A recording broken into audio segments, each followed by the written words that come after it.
join for today's session. Every person experiences life as it is filtered through their own beliefs, attitudes, and perceptions. Many of them are unaware that they're following a script for their lives. They adhere to the script until it no longer works. They drop their script and search for a new one. But there are so many scripts in the world. Which one shall I choose? What direction shall I proceed? Whose guidance can I trust? Join us as we explore the new interpretation of the meaning of the world. Hello and welcome to Miracles on High Plains. My name is Jonica, and our reader today is Julie C.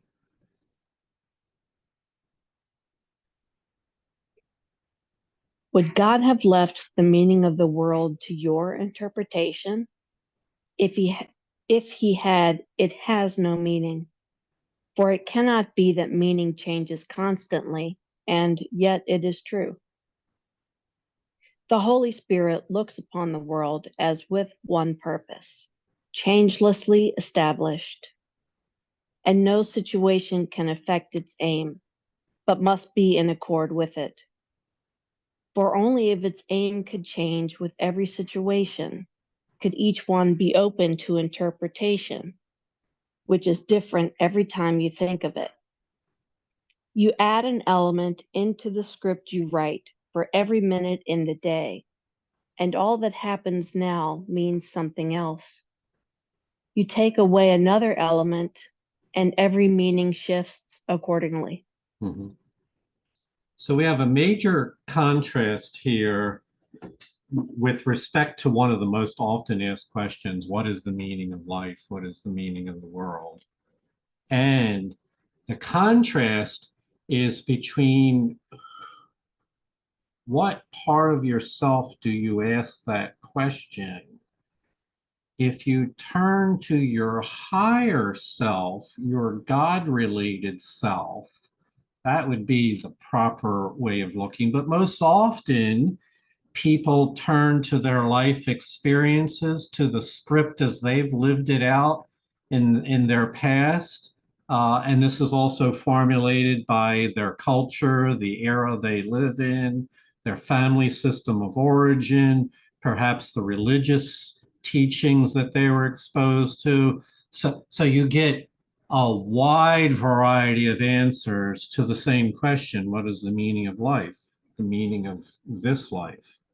What the Course will teach is that wide variety of answers that comes from the world creates division and confusion and instability, for no one can fully agree on the answers that come from this world.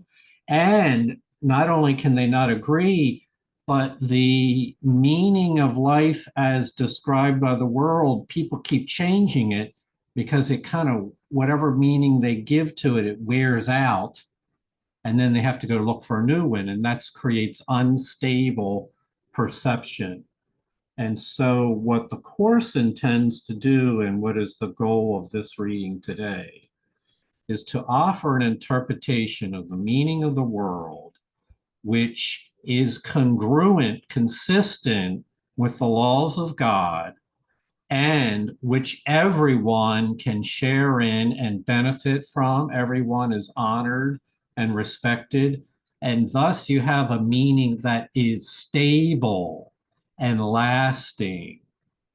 And so before we can get to that, we've got to kind of wind the clock back and look at some of the consequences of answering these questions the way the world would look at them, which you can imagine is going to produce some chaos and confusion. Remember, bottom line for today is the Holy Spirit looks upon the world as with one purpose, changelessly established. And here's the thing that your mind, the little mind, does not want to agree on. So the Holy Spirit looks at the world with a single purpose that never changes, and no situation can affect that purpose. Every situation in the world must be in accord with the purpose that the Holy Spirit gives it. Now, this, you should have some things coming up for you when we state that, because the little mind wants to fight that idea. But the Holy Spirit has a bigger picture view in mind here, which we will explore as we go forward. Julie? What do your scripts reflect except your plans for what the day should be? And thus you judge disaster and success, advance, retreat, and gain and loss. These judgments all are made according to the roles the script assigns. The fact they have no meaning in themselves is demonstrated by the ease with which these labels change with other judgments made on different aspects of experience.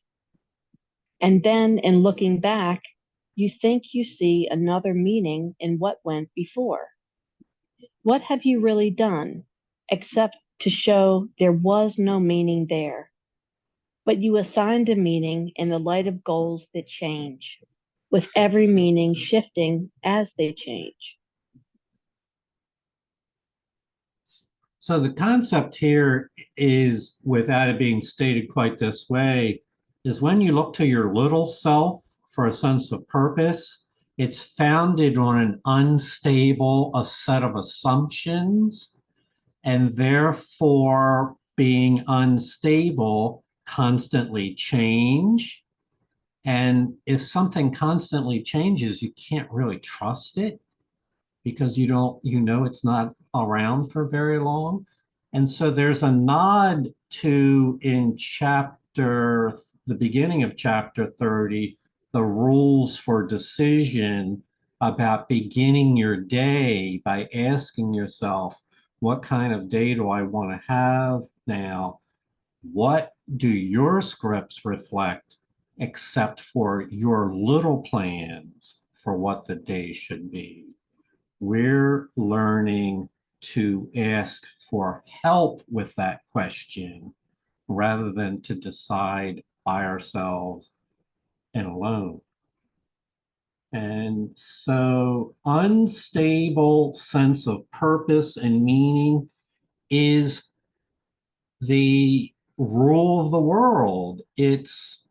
You should be able to relate, for instance, how the things that mattered most to you when you were 16 years old changed by the time you were 26, and changed again to the time you were 36 and 46, however old you get. Those, what matters most changes because it was never anchored on a solid foundation.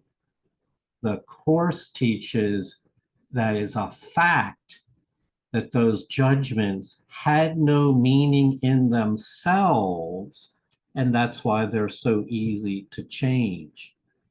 A footnote of this is, be refrain from being critical of the judgments you have made in previous years, or the judgments that others make in their ego. Those judgments have no meanings in themselves. They are simply the conclusions of a deeply confused mind.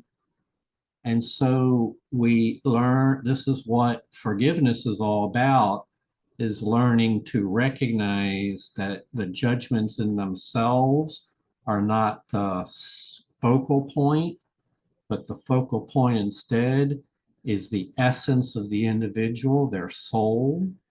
And when they make those judgments, they are actually asking for help in their fear. They're making choices that they are unconscious of, and that it can be interpreted as a call for help. Sandra?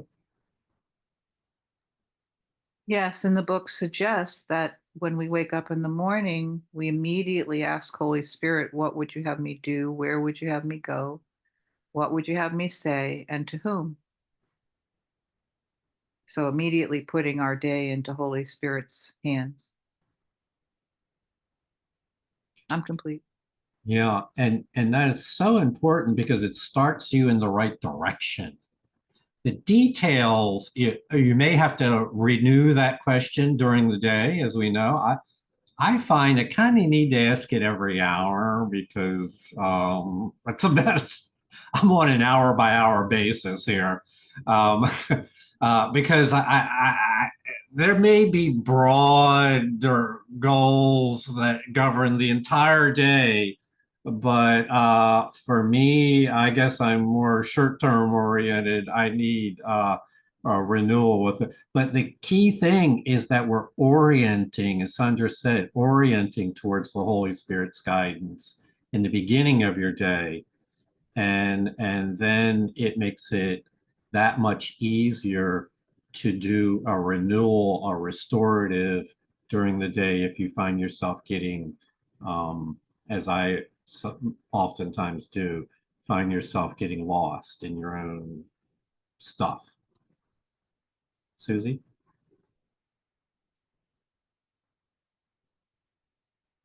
You there, Susie? Yeah, I'm on my phone, so um no, I just wanted to share something which was a miracle for me, only happening because of the course.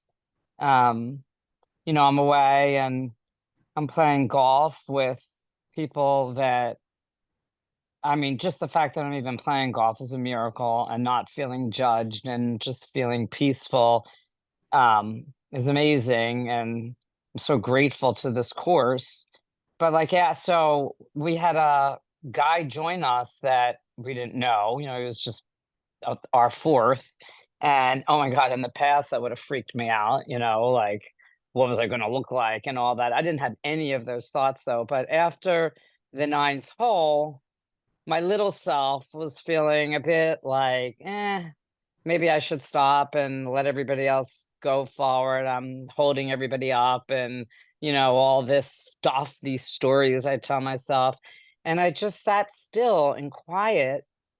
And I didn't even have to ask the Holy Spirit, which was amazing. I knew in my soul, we keep saying that word, that my little self was acting up and I should just continue and I did.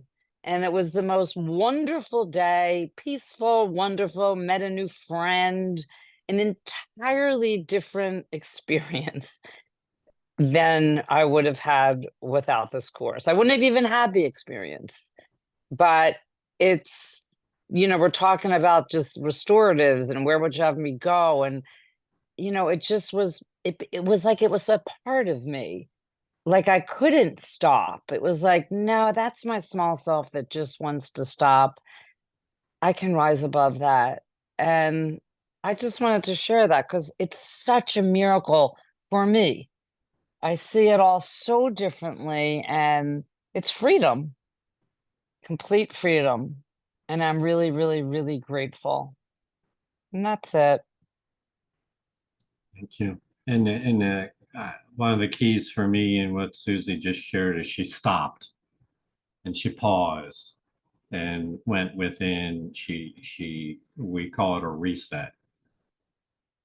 Um, so we were talking about meanings that shift constantly, result in goals that change. This is what we call unstable perception.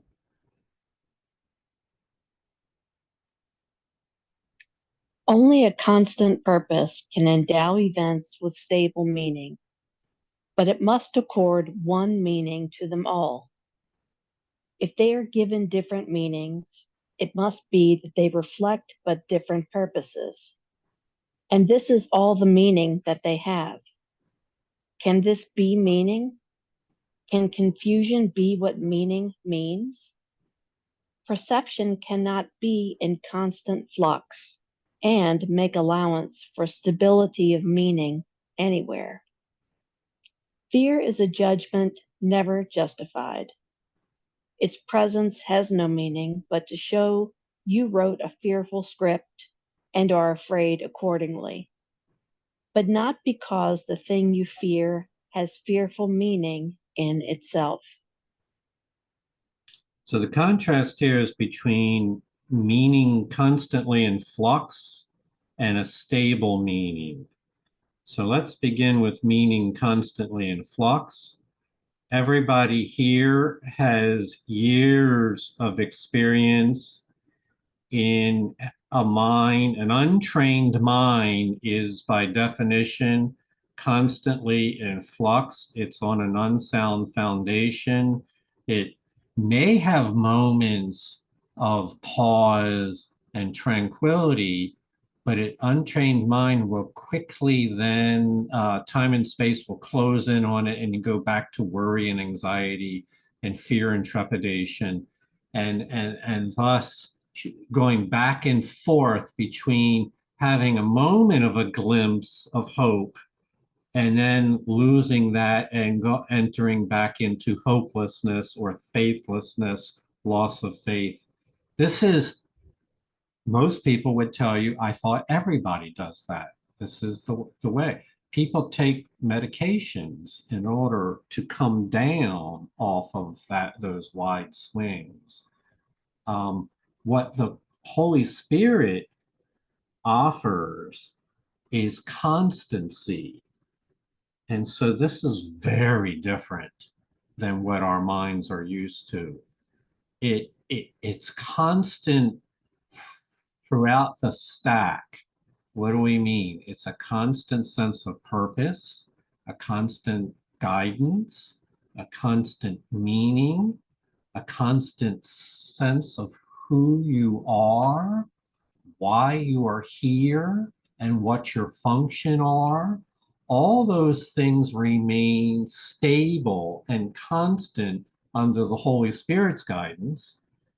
And here's a point that really, I guess it's an insult to the ego, a point that's really important, is that meaning and purpose and function is the same for all of us. And the Holy Spirit's guidance, all of us are here for the same purpose. All of us share the same meaning in life. All of us share the same function. The details may vary, but the overriding function of being here to forgive, to heal, and to help others heal is blanket throughout. Everyone shares that. And there's great power in sharing that common purpose with other people. Julie C. and I were talking earlier today how there's strength when the group gets together to share a common sense of purpose and understanding, that has a multiplier effect to it that it should not be underestimated. So there's the choice between ego perception, false perception, in constant flux versus mind training, which trains us to attune to the Holy Spirit's mind, frees us from fear, and then brings about stable meaning, stable perception. Final point, and I highlighted this for a reason. It says, fear is a judgment never justified. Its presence has no meaning but to show you wrote a fearful script or are afraid accordingly. So fear, pay attention to how you feel. Your fear shows you that you wrote a script that is fearful and are afraid accordingly. And here's the subtle point. Why are you afraid? Not because the thing you fear has fearful meaning in itself. You are afraid because your mind authored a fearful script. In other words, you're experiencing that moment through the lens of ego, the laws of this world, which are inherently fearful, judgmental, guilty, anxiety laden, cause you to defend yourself and to attack back. It's inherent. It's not the situation itself that is to be feared. It's the mind that authored the fear. That's where the correction has to occur. And when the correction occurs there, then the outward circumstances can be changed with ease. All right, we'll go on. Susie, your question, your chat might have been meant for Heather. I think it came out to everyone. A common purpose is the only means whereby perception can be stabilized, and one interpretation given to the world and all experiences here. In this shared purpose is one judgment shared by everyone and everything you see. You do not have to judge, for you have learned one meaning has been given everything, and you are glad to see it everywhere. It cannot change because you would perceive it everywhere, unchanged by circumstance. And so you offer it to all events and let them offer you stability. All right, so now we move on to the application side. Granted, the things we just said about unstable perception and authoring fear, granted that the stable perception is more desirable, a shared purpose. Question is, how do you and I ourselves lay hold of that in our experience? And the Course is always very clear. There's a means for doing it. And the means is to be clear in your purpose, your intentionality. You can think of it as your goal, your reason for the being here, to be clear that the Holy Spirit knows that higher purpose and that you are aligned with the Holy Spirit in that higher purpose. And that common purpose is the only means by which perception can be stabilized. You have to have this. We're talking about your willpower here. I should be transparent here. This is about the assertion, the exercise of your willpower to join in a common purpose, a higher purpose given by the Holy Spirit, and let that serve as the motivating factor for a change in perception. The common purpose is the means, the whereby that perception can be stabilized. And thus, one interpretation, the one the Holy Spirit offers, can be given to the world, and all experiences seen in that light. All right, so that period, we should pause on that. So before you go anywhere or do anything, remind yourself that your little mind doesn't know what anything is for, but the Holy Spirit certainly does. and would invite you to welcome her in that shared purpose. And when you do that, you exercise your free will to join, your willingness to join with the mind of the Holy Spirit. And thus, you, even though you don't realize it, you then join the one mind. You join your mind to a purpose that is shared by other minds. There's a clarification we need to make here. Many miracle students think that Course in Miracles will result in you no longer judging in this life. That's not really true.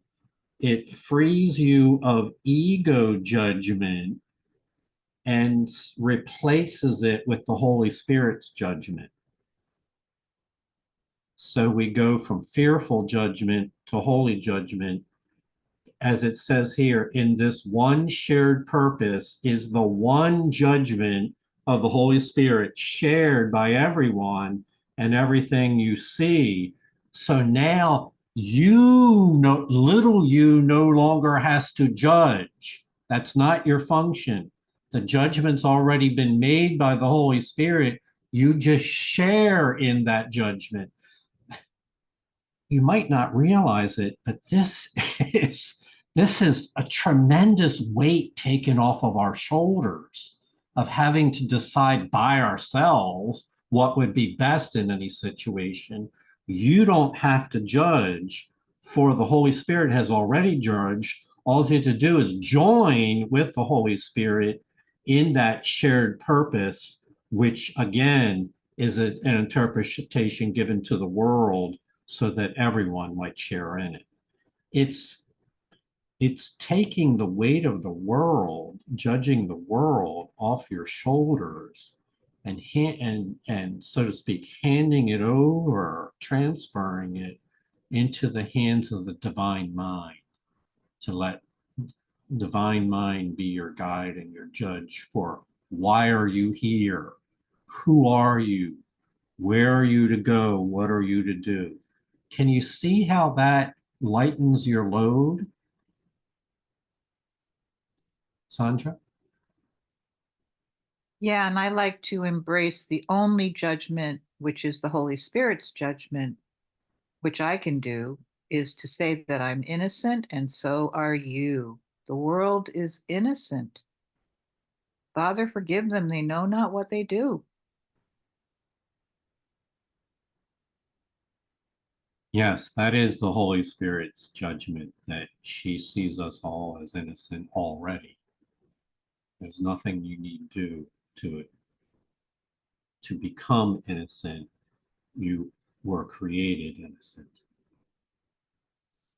Okay, so now that we're free of judgment and able to share in a common purpose that is shared by the whole world, what else is there to do? Escape from judgment simply lies in this: all things have but one purpose, which you share with all the world, and nothing in the world can be opposed to it, for it belongs to everything, as it belongs to you. In single purpose is the end of all ideas of sacrifice, which must assume a different purpose for the one who gains and him who loses. There could be no thought of sacrifice apart from this idea. And it is this idea of different goals that makes perception shift and meaning change. In one united goal does this become impossible, for your agreement makes interpretation stabilize and last. Mm-hmm. So there's an application note here that is, I think, easy to experience and apply in your own life. We've been talking here about the purpose that the Holy Spirit has for everyone throughout the entire world. But to apply this to your life can be done in specific particular ways that will arise this week for you. And that is to realize that in every encounter you have, whether it be a face-to-face encounter or a phone call or an email, it doesn't matter the form, you're still encountering another person, to realize in your own mind that you're there to join in a purpose with them.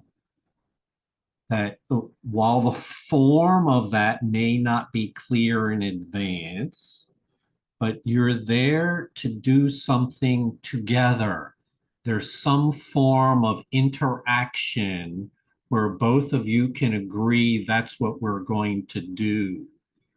And it's beyond the specific form.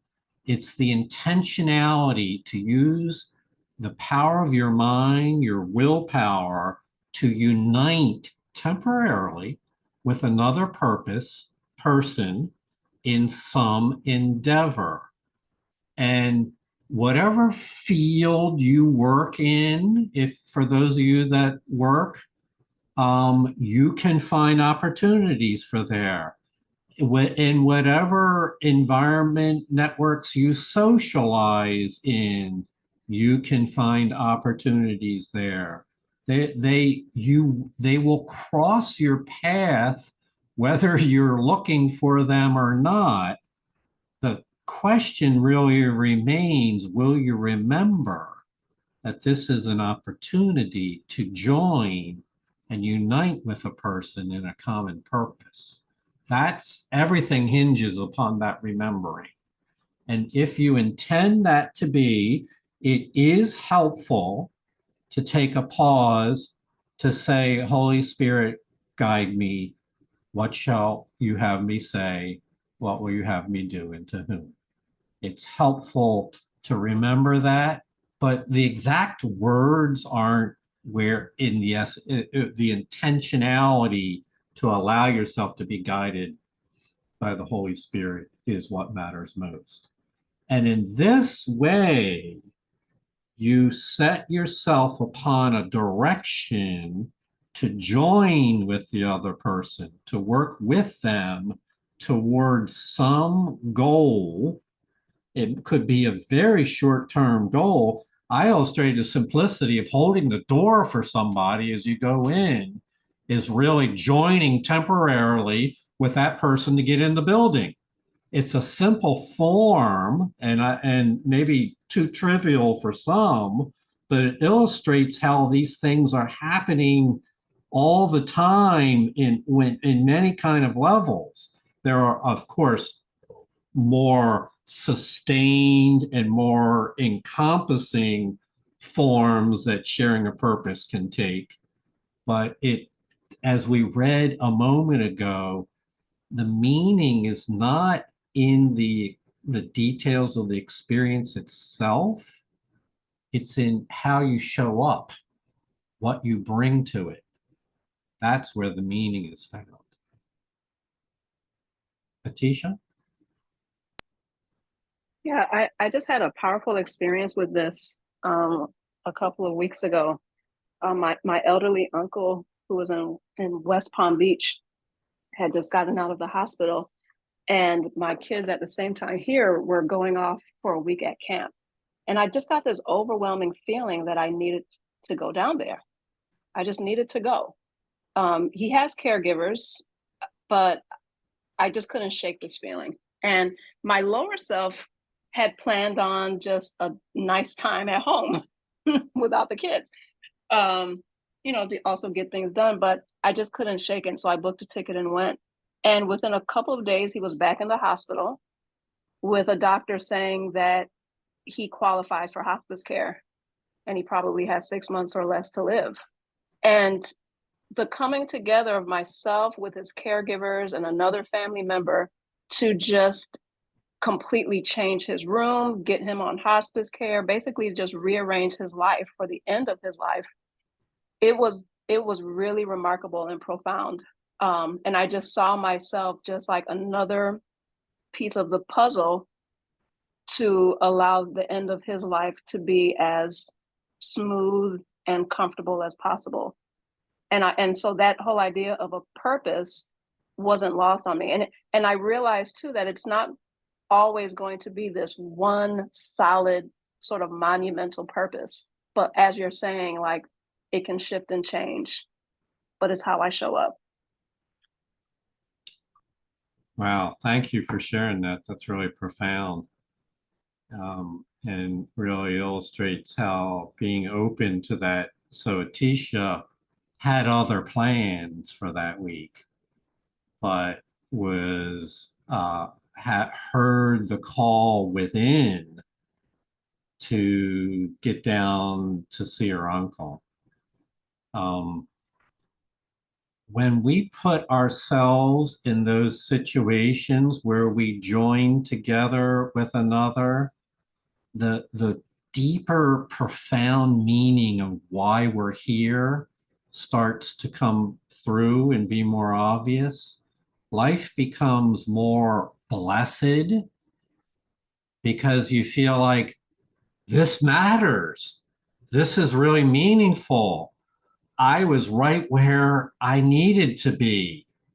That gives a richness to life that can never be found if you follow the script the ego would write for you to go along with your little guidance of the ego for how you spend your days and what choices you make.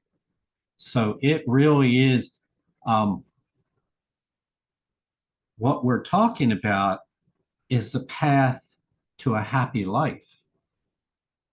A life full of meaningful encounters where you benefited, but others benefited as well, where you feel it in your soul. This is exactly where I needed to be. Yes, my original plans may not have come through the way I thought they did, but I know in my soul that this is the right thing to be doing. This is what brings about a happy life. And then from that perspective, we see the entire world through a different lens.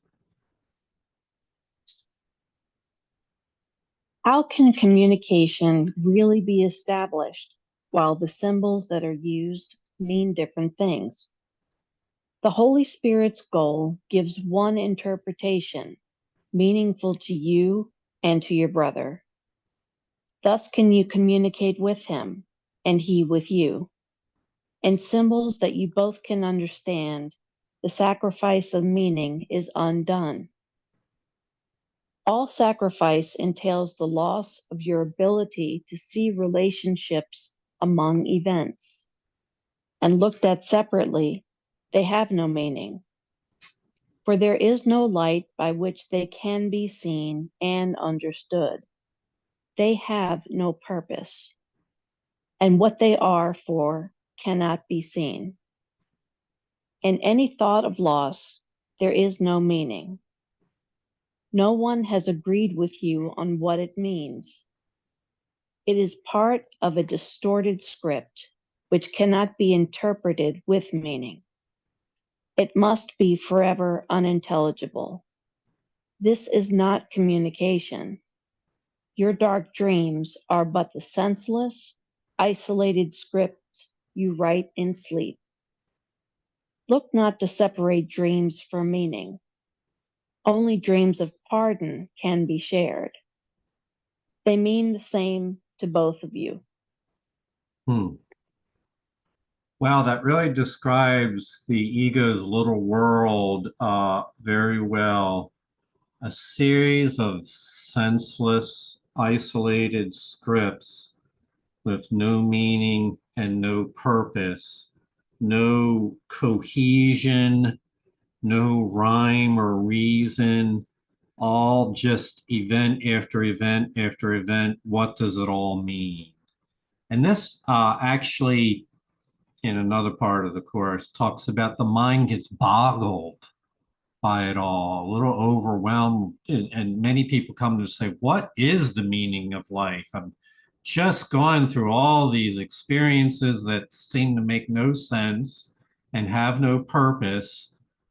What, and oftentimes with pain, what am I doing here?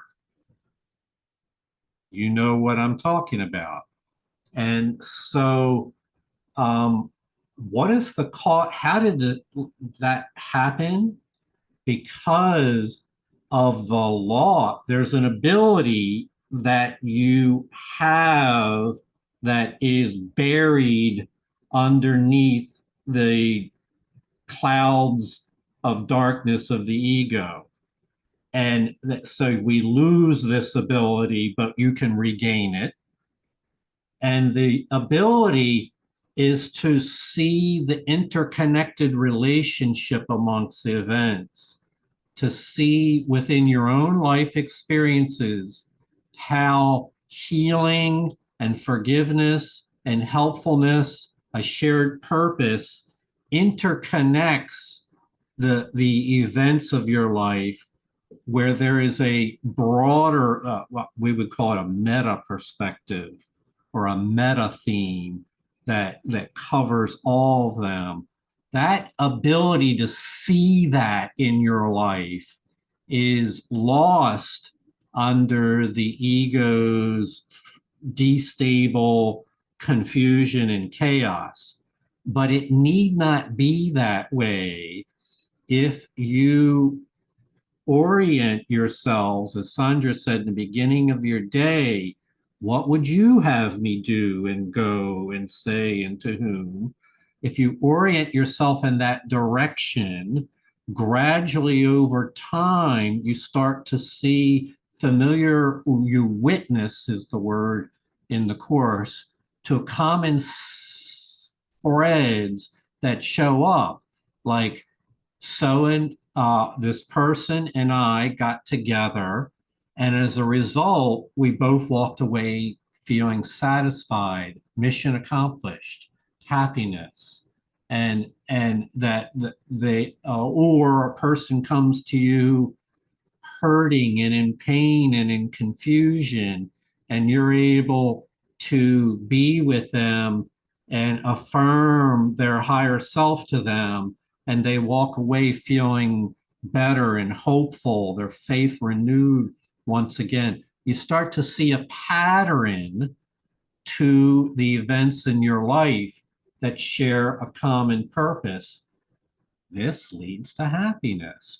That you may, it, not saying overnight one goes from a sense of confusion to happiness, but it's the road towards happiness, that life, that you matter in the lives of other people, and they have much to teach you.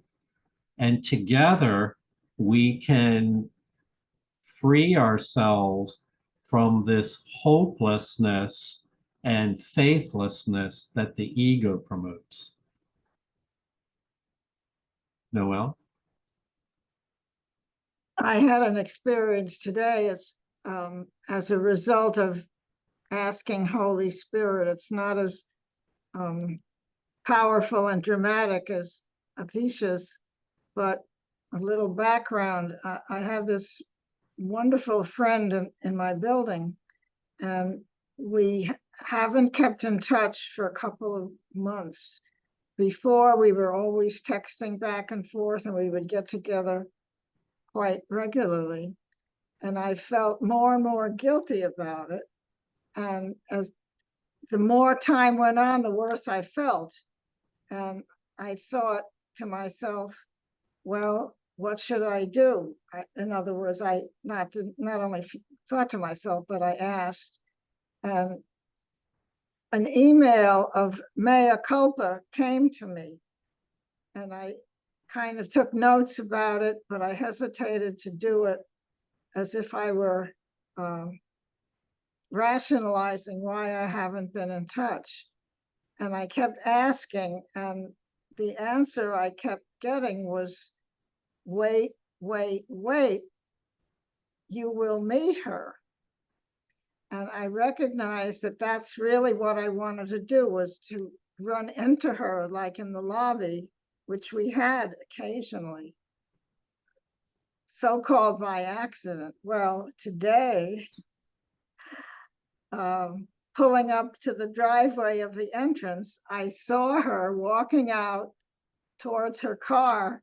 I immediately got out of the car. I rushed over. I hugged her.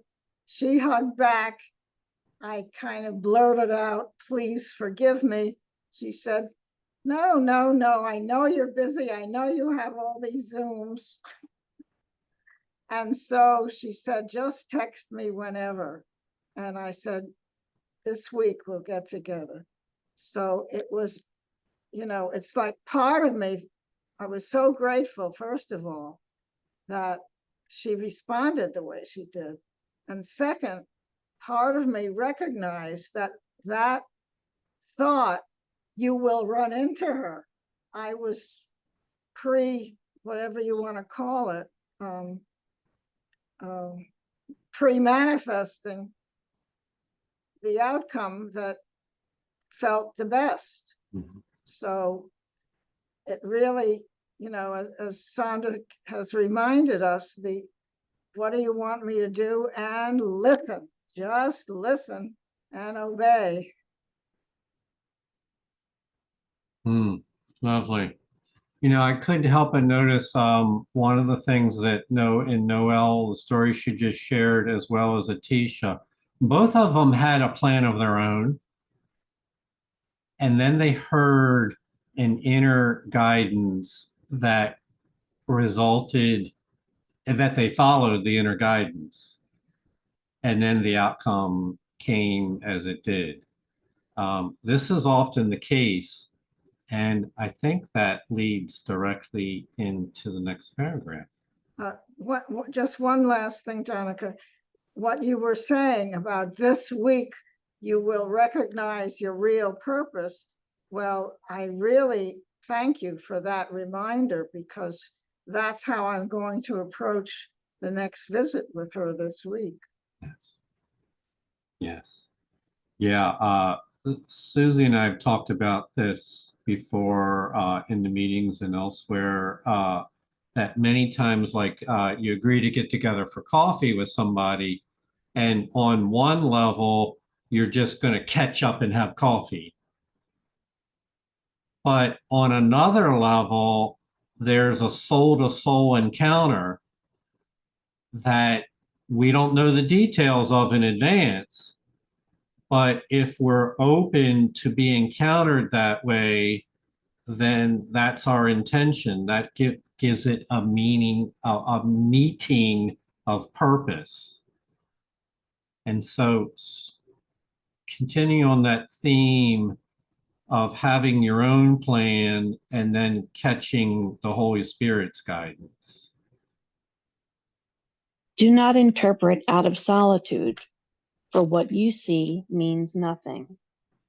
It will shift in what it stands for, and you will believe the world is an uncertain place in which you walk in danger and uncertainty. It is but your interpretations which are lacking in stability, for they are not in line with what you really are. This is a state so seemingly unsafe that fear must rise. Do not continue thus, my brother. We have one interpreter, and through his use of symbols are we joined, so that they mean the same to all of us. Our common language lets us speak to all our brothers and to understand with them. Forgiveness has been given to us all, and thus we can communicate again. So this really is an application manual. Many of us, prior to some experience that we had planned to do, feel some apprehension, some reluctance. It's fear, anxiety. This and it speaks to it. This is a state so seemingly unsafe that fear must arise. Now, what is that state? An state where you've interpreted what you're there about to do by yourself and with the ego as your guide. This is a state where fear must arise. And then not to lose this, do not continue thus, my brother. Take a pause and ask for inner guidance. For the truth is, every living being in creation has but one true, loving interpreter, and the Holy Spirit. And the Holy Spirit speaks in terms of symbols. Noelle heard the Holy Spirit speak to her in a form that she could recognize. Atisha also heard the voice in terms of symbolic representation that she could recognize. And the Holy Spirit uses those symbols. She is a master. It is her primary function to make the laws of heaven interpreted to us who need help in understanding them. She uses symbols to help us join together so that we share a common meaning and a common purpose.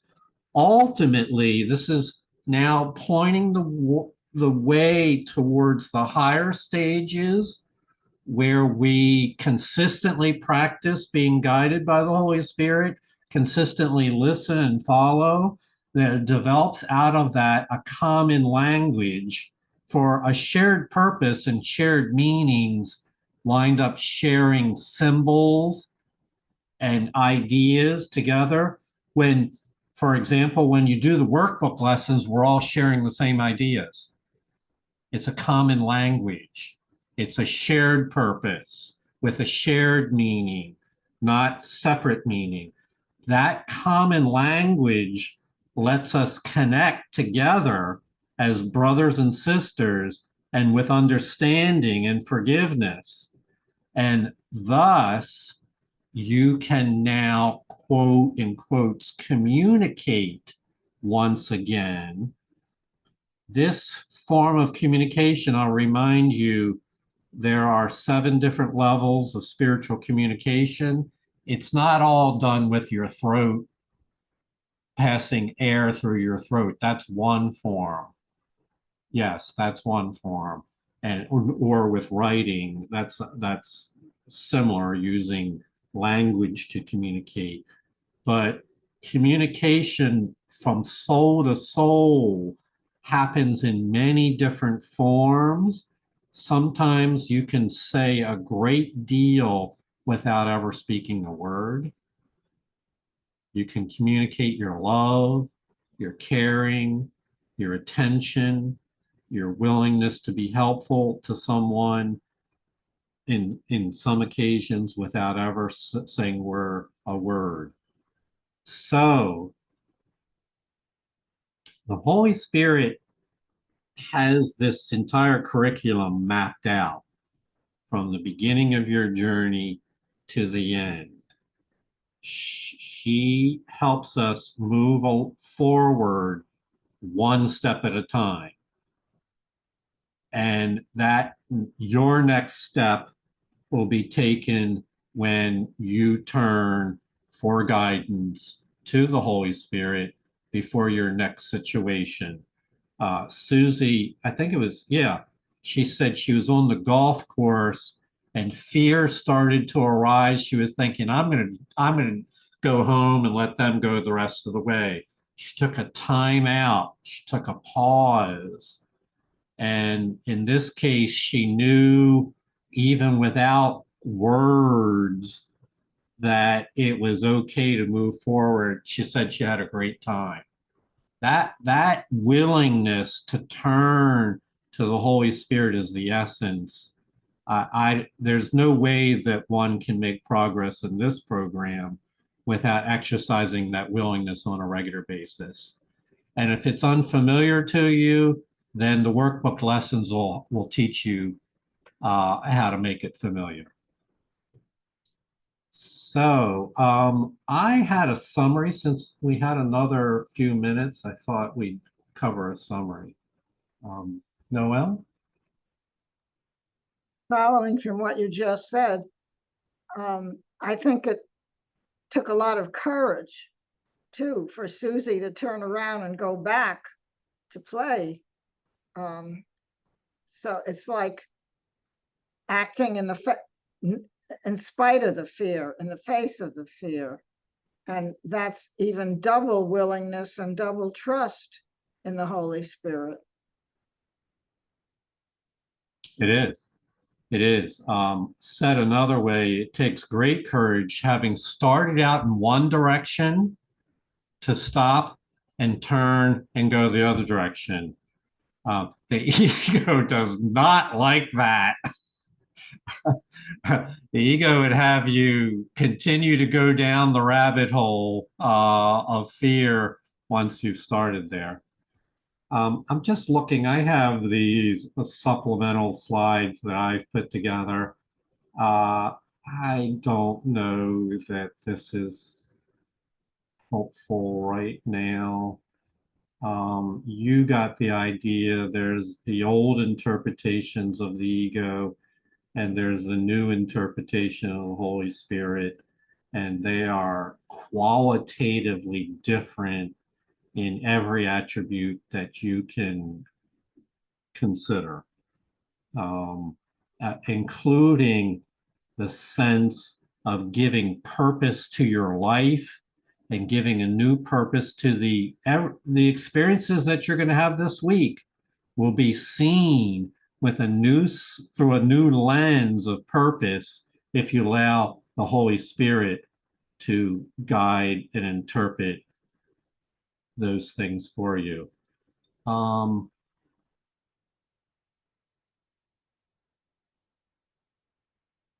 We talked a lot today, several times, about happiness.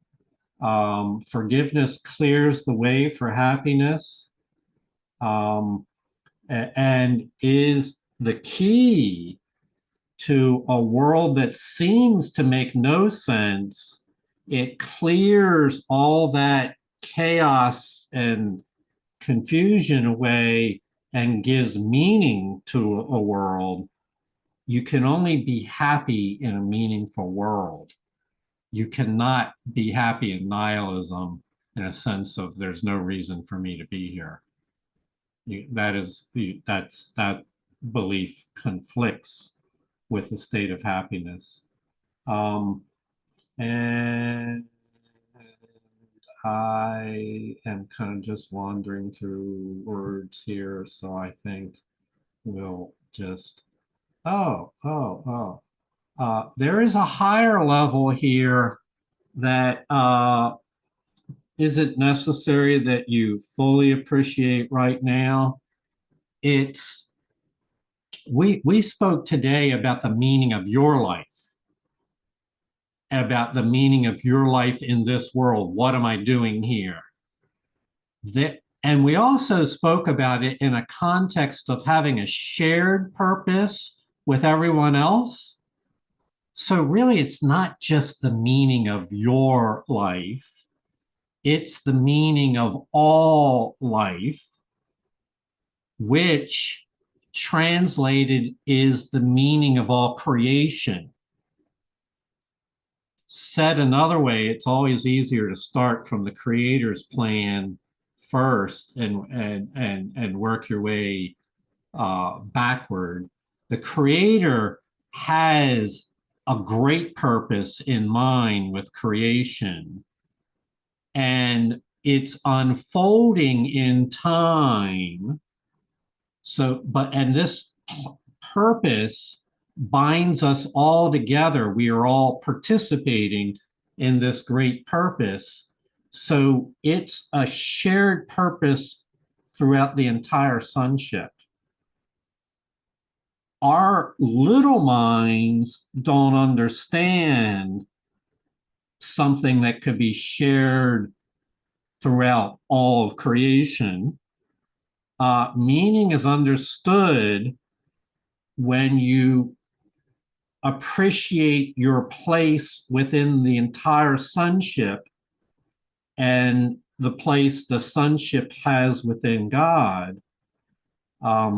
It's a part of something much grander than this life and this world. It's a part of a grand meta plan. And it's derived, the meaning of all that is derived from relationships that are already clear in the mind of the Holy Spirit. So she's trying to impart the relationships and the meaning and the shared purpose that the Creator had in mind. She's attempting to give us breadcrumbs so that we work our way towards a shared purpose throughout the entire sonship. The holy instant is a microcosm of that macrocosmic view. A holy instant is while not fully understood, a holy instant captures in a glimpse that sweet soul-to-soul relationship of joining with another person and recognizing their worth and their value. So trust that the Holy Spirit has a grander plan that extends beyond your life on this world, beyond all of our lives on this world, and certainly beyond this world as well. A grand plan that extends from the beginning of time and to the end of time. Heather? Yeah, Atisha gave us a very good example of the holy instant with her uncle. You know, she had other plans, but the Holy Spirit had a bigger plan. And Yes. she responded to that so beautifully. Yes. Yeah, I wanted to add one more thing on there since Heather brought that out. I heard someone the other day talk about their plans and somewhat berate the idea that they had made a plan at all. What the Course says is that from a practical point of view, you need to make plans. I plan to go to work tomorrow because that's what they expect, that I'm going to show up. That's part of my agreement. I told my parents I'm going to be there for Thanksgiving. I plan to go to Thanksgiving. Now, all that is fine. There's nothing wrong with all that. What the Course says is a son of God is healing will never have a plan he cannot change if guided differently. In other words, make your plan, but realize that you be open to guidance in the moment, just as Susie, Atisha, and Noelle's story, all of them, they had an original plan that they were heard guidance to change that plan. So be open to being having that revised. So I'll finish with this idea. Do you know how to make God laugh? Tell him your plan.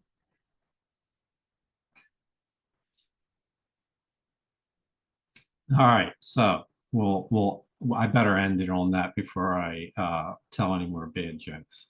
So I want to thank you, Julie, for reading. I want to thank you all for your contributions. I want to recommend that if you missed yesterday's session, that you listen to that on the video. It was really profound in a lot of ways. And again, thank you. I feel honored that we can get together and join in a common purpose like we did here tonight. Thank you. Namaste.